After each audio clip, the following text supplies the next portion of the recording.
Ambassadeurs représentant l'Italie, Sao Tomé et Principe, la France et le Mali ont officiellement présenté leur copie figurée de lettres de créance ce matin au ministère des Affaires étrangères en présence de Marie-Sophie Chela-Mebalé, Yannicka Baga, Cédric Zendon.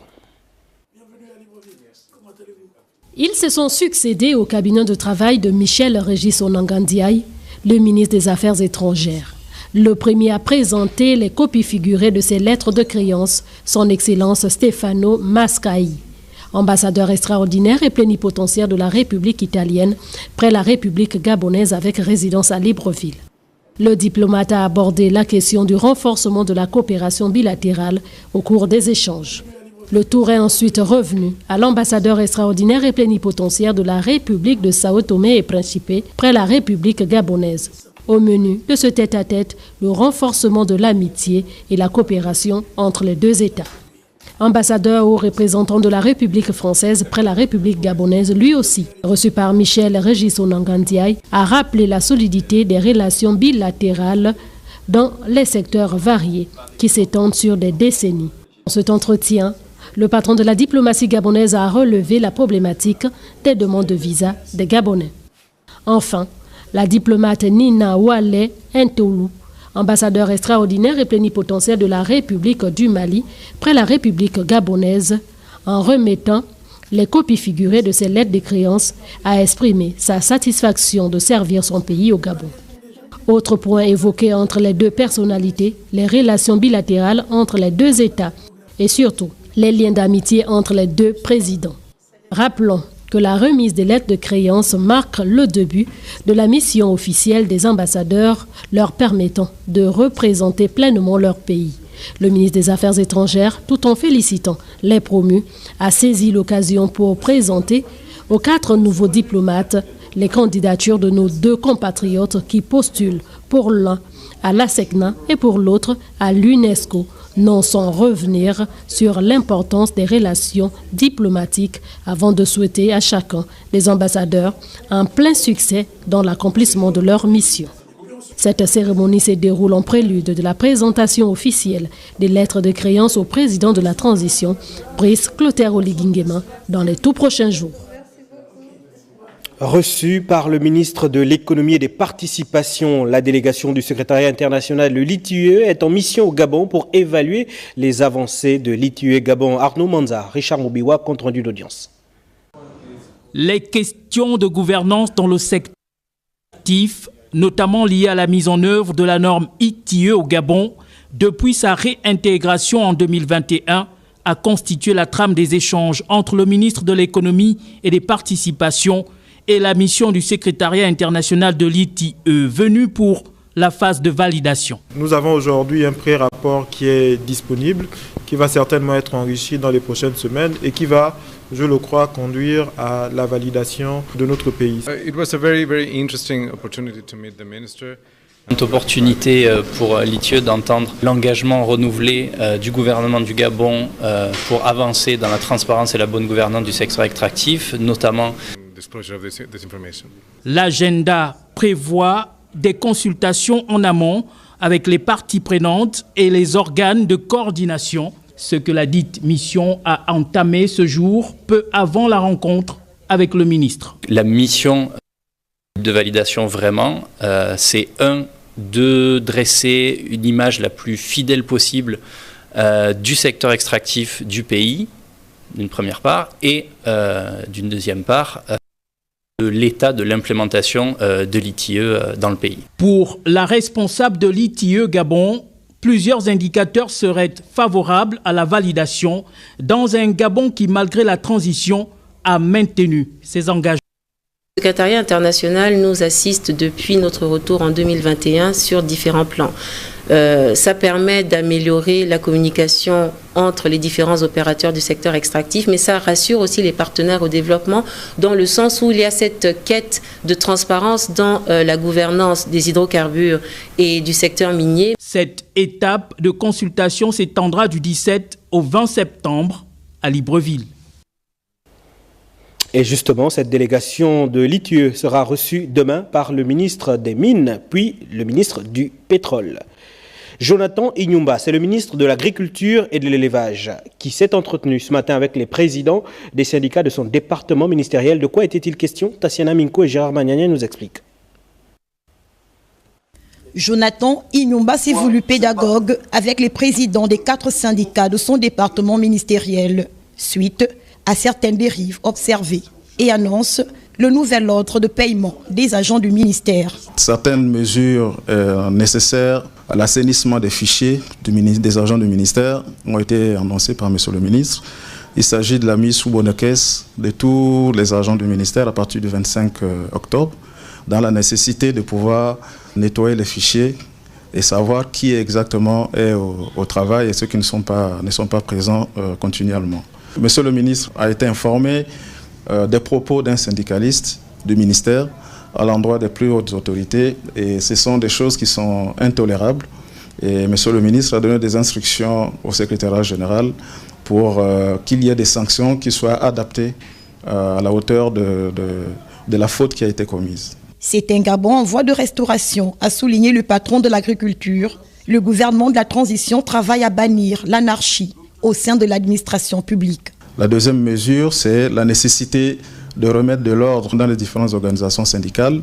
Et ça, c'est une mesure qui a été prise au niveau du gouvernement, que le ministère du Travail devra, dans les semaines à venir, organiser les conditions de renouvellement de la plupart des syndicats. Les syndicalistes ont été patiemment à l'écoute et sont conviés à une autre rencontre avec le ministre de l'Agriculture dans les tout prochains jours.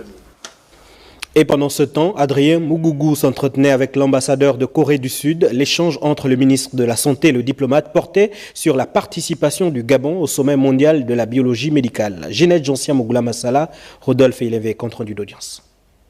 Entouré de certains de leurs collaborateurs respectifs, le ministre gabonais de la Santé et l'ambassadeur de la République de Corée du Sud ont fait un bilan d'étape de la coopération entre Libreville et Séoul. On a déjà mis plusieurs projets dans le domaine de santé, particulièrement, comme M. le ministre a noté, les cliniques mobiles.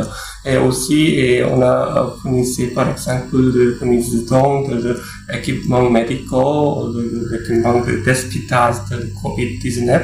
On a déjà renforcé la relation bilatérale entre nos deux pays. Un groupe de médecins coréens vont visiter ici pour effectuer les services médicaux. Et ce sera aussi une très bonne opportunité pour renforcer la relation bilatérale dans le domaine de la santé. Le diplomate sud-coréen qui s'est félicité du niveau de riposte aux épidémies au Gabon a ouvert la porte aux opportunités de formation de certains personnels de santé et a transmis au ministre une invitation. J'ai eu l'honneur de recevoir une invitation de mon collègue ministre de la Santé de Corée à participer à un sommet mondial, une rencontre mondiale des ministres de la Santé en novembre prochain.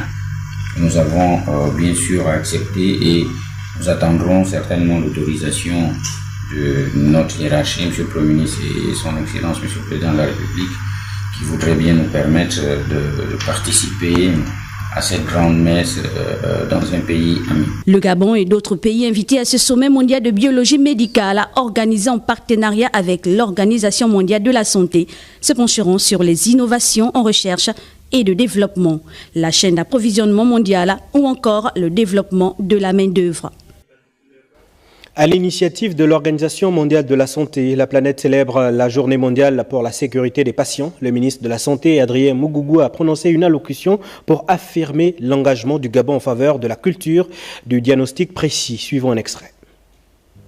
Mesdames et messieurs, le 17 septembre de chaque année, la communauté internationale célèbre la journée mondiale de la sécurité des patients.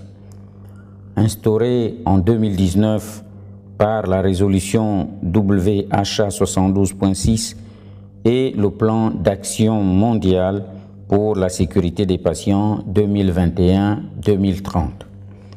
En vue de mettre en lumière la nécessité d'assurer la sécurité des processus de diagnostic, de sensibiliser le grand public et de favoriser la collaboration entre les patients, les soignants, les décideurs et les responsables des soins de santé. C'est pour répondre à cet engagement que son Excellence le général de brigade Brice Clotaire Oligui Nguema, président de la transition, président de la République, chef de l'État, a instruit le gouvernement de relever le niveau de prise en charge des patients à travers la qualité de l'hygiène sanitaire, de l'accueil et des consultations afin de poser un diagnostic fiable et améliorer leur sécurité en milieu hospitalier. Le ministre en charge des Sports et de la Culture, André Jacques-Augan, a reçu tour à tour à son cabinet l'ambassadeur de Corée au Gabon et le collectif des artistes qui ont offert récemment des œuvres d'art au président de la République, Charles Ogoula. Eric Kassa, compte rendu.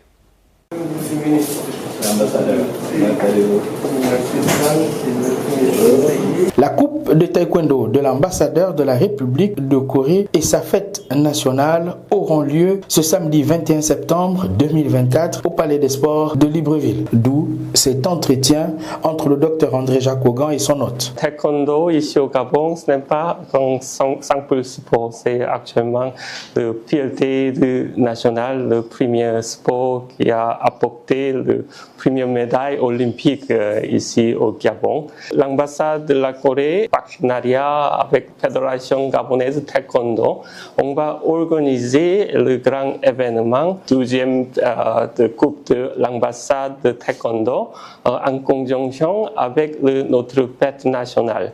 Il y aura l'équipe de Kukiwon, le performance spectacle de Taekwondo, aussi le K-pop danser, le